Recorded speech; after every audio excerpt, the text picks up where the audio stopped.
What is going on, everybody? Welcome back to the channel.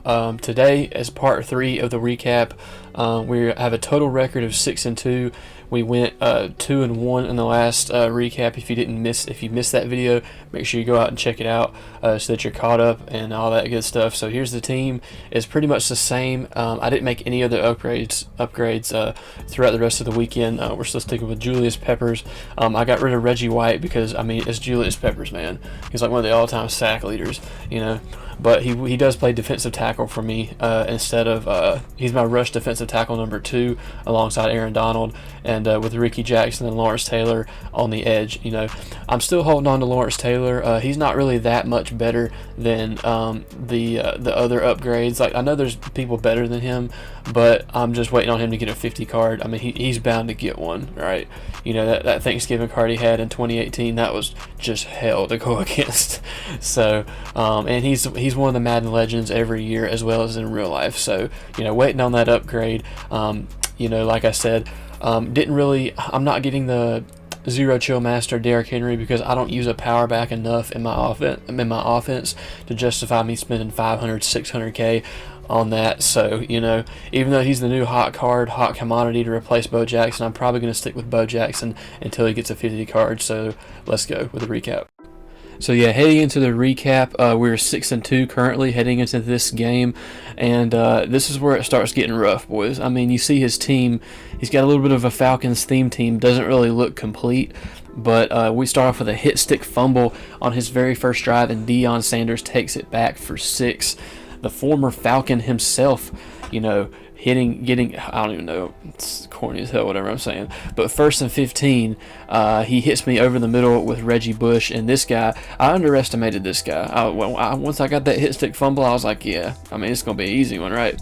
Well, he proved me wrong really quick. So, he had a good drive of his own to tie the game up here. We have a good route combo out of mesh post, hitching the post, high-low read going on there.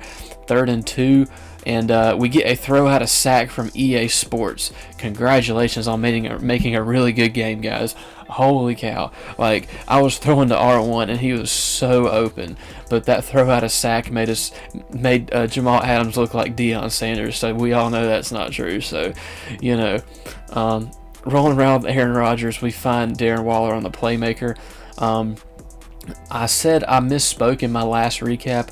Jonnu Smith is my new tight end now, and I have Darren Waller moved him to backup because Jonnu Smith is just faster. I don't know when you will see him in this recap, if at all, because I got him after I got done with with playing Weekend League, I think. So, anyways, he hits me over on the sideline, and then he punches it in with Reggie Bush once again to extend his lead by 2 possessions. So that's not good, boys. This is one of our worser games of the weekend. Find Chad Johnson on the hitch, go down, because I'm not trying to fumble when I'm down 2 possessions, because I know that's something EA would want to do to me.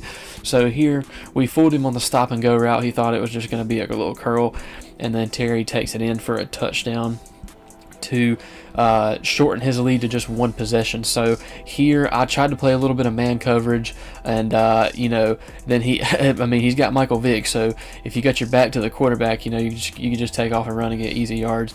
So I'm so used to not having to put a QB spy out because the meta quarterback isn't a scrambler. So he finds, I think that was Terry in the back of the end zone. No, that might have been Devontae Adams, but nonetheless, 1st and 10. I thought I had the tight end open. I lowballed so that it wouldn't get picked, but it gets picked anyways by Deion Sanders. Here's Deion Sanders. He takes it back for a touchdown to go up by 3 possessions. So I'm like, bro, hold the frick up.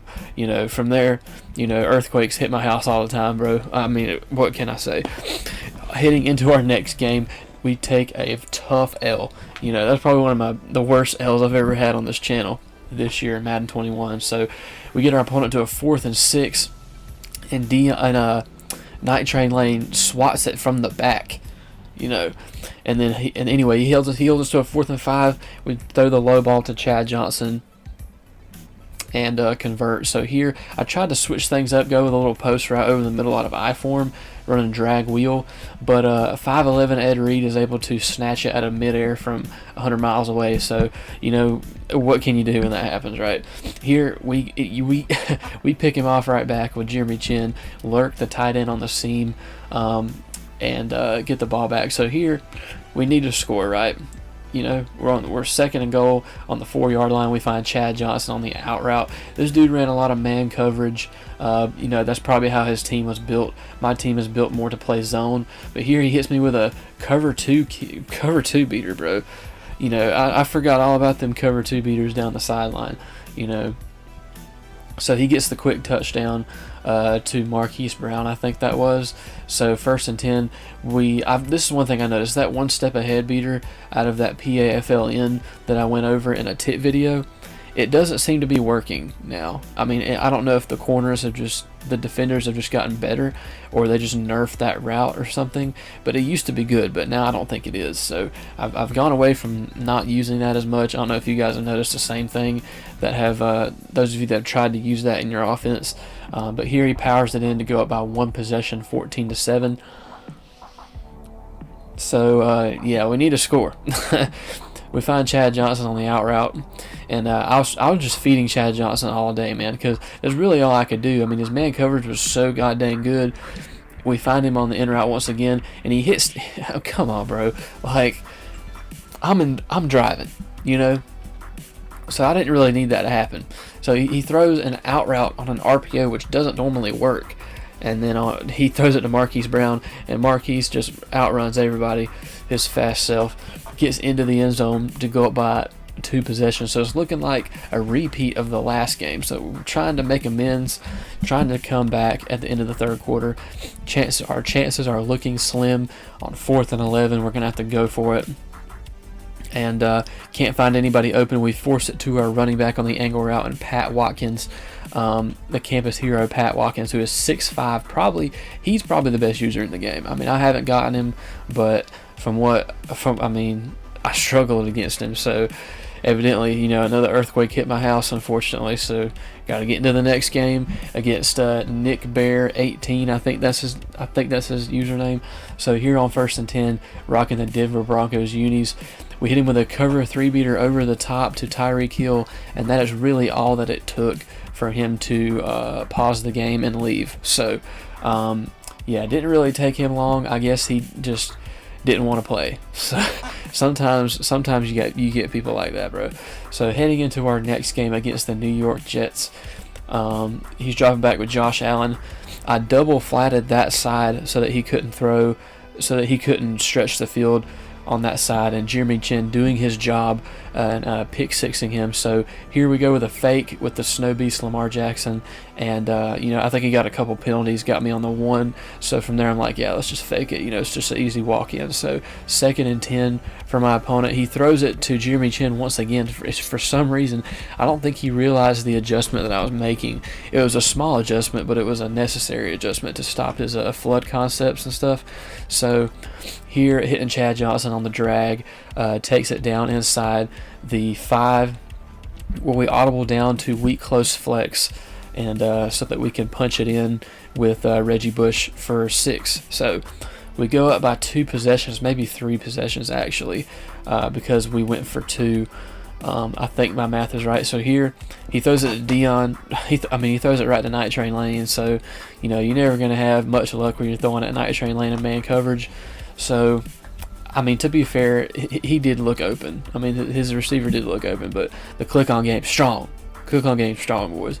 So we force him to concede the game, and we take a couple of rough L's.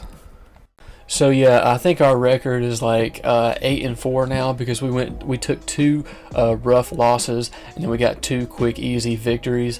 So we're still above 500, but those games were rough, boys. I ain't gonna lie. I was not on my A game, and my opponents were. So my opponent, even though I had a better team than them, at least the first guy, if it just goes to show, like Madden, Madden Ultimate Team in general this year is catered more towards the competitive scene, because you don't have as many easy games as you would in years past, because all the tournaments and all that stuff is being ran through MUT. So, and like in previous years, it was held through like salary cap and draft champions and whatnot. So, you never had to worry about running into too many tryhards. But I will say, I feel like I'm really good at the game this year, a little above average, because Bunch is so good. I just feel like a Bunch player. That's the player I've always been, but I haven't been able to run Bunch past 2 or 3 years in Madden, because I feel like the last time it was good was in Madden 18. But now, especially on current gen Madden, Bunch is just so good. So I think it's the best offense in the game. So if you guys like this recap and you enjoyed it, make sure to let me know. Comment down below, leave a like, and I'll see you guys in the next video.